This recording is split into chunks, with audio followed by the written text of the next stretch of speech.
सार अमीय कुमार महांतीर स्मृतिचारण सभार सभापति महोदय एठारे उपस्थित थिबा समस्त बुद्धिजीवी एवं मान्यमान्य व्यक्तिगण समस्त प्रणाम। मोर अमीय सार सहित बहुत कम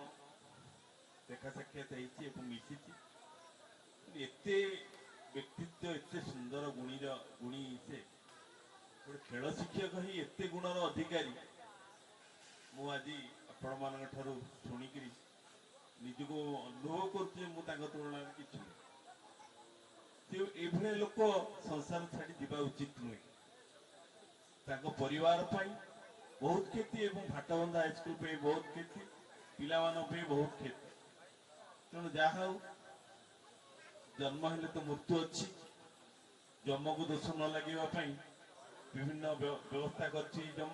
कौ बाटे किए जीव से जहा मु जगन्नाथ निकट प्रार्थना कर परिवार को सुख शांति दिंतु आ दुख न दिंतु एवं ए गाँव जो क्षति से क्षति भरणा करने गुण को समस्ते ग्रहण करंतु एवं तांकर आदर्श ने अनुप्राणित हूँ व्यक्तित्व आ गोटे सृष्टि हो तांकर जो एकमात्र पुत्र अच्छी भगवान बहुत आयुष दिंतु भल पिलाटी हो संसार मंगल करू ये कही जगन्नाथ निकट प्रार्थना करी मो वक्तव्य सांग धन्यवाद।